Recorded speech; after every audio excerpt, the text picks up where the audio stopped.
Heart हमारा बना हुआ है कार्डियक मसल से, और उसके अलावा जो अंदरूनी अज़ा हैं वो बने हुए हैं स्मूथ मसल से, और जो हमारे वो मसल्स हैं जिनको हम अपनी मर्ज़ी से हरकत दे सकते हैं, या जो हमारे स्केलेटन से जुड़े हुए हैं, तो वो सारे के सारे मसल्स हैं स्केलेटल मसल्स। तो tendons are bands of fibrous connective tissue that attach the muscles to the fibrous membrane that covers the bone the periosteum.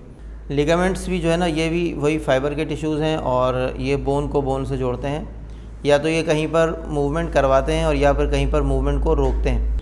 Cartilage जो है ना, ये मुख्तलिफ़ जगहों के ऊपर जो है वो हड्डियों के ऊपर ख़ास तौर पर मौजूद होती है, और इसका काम भी जो है वो कुशन फराहम करना, हड्डियों को आपस में रगड़ लगने से बचाना। 7 सर्वाइकल, पाराथोरेसिक, 5 लंबर, और उसके नीचे 5 सैक्रम के जो ना वो जुड़े हुए एक साथ, और उसके नीचे 2 से 3 तकरीबन कॉक्सिक्स। स्पाइनल कॉर्ड में से जो नसें निकलती हैं, शाखें निकलती हैं, वो क्या होती हैं? Spinal nerves. सर्वाइकल से जो निकलती हैं वो सर्वाइकल नर्व्स कहलाती हैं, जो सर्वाइकल के मोहरों में से निकल रही होती हैं, यानी गर्दन की नसें 2-2 के पेयर में होती हैं सारी नसें। एक जो है वो उसमें सेंसरी होती है और एक मोटर नर्व होती है।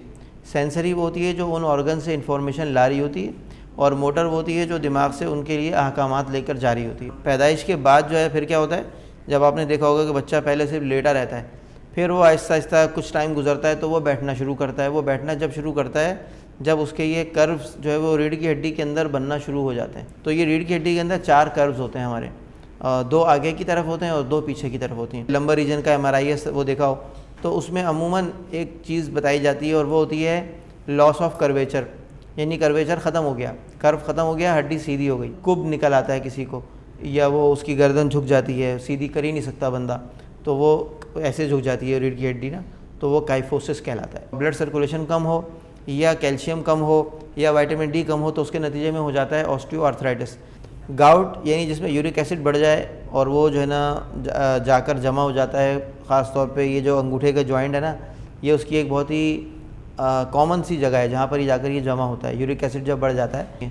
हिजामा से क्या होता है कि ये पेन प्रोड्यूसिंग केमिकल्स डायरेक्टली बाहर निकल जाते हैं ब्लड के ज़रिए से। जो हम ब्लड निकालते हैं तो इसमें ये पेन प्रोड्यूसिंग केमिकल बाहर निकल जाते हैं, तो आपका पेन ख़त्म हो जाता है। टेंडन के अंदर इन्फ्लेमेशन होगी तो ये इसकी वजह से भी दर्द होगा बहुत ज़्यादा शदीद, और इसमें भी जो है वो हिजामा इफ़ेक्टिव है।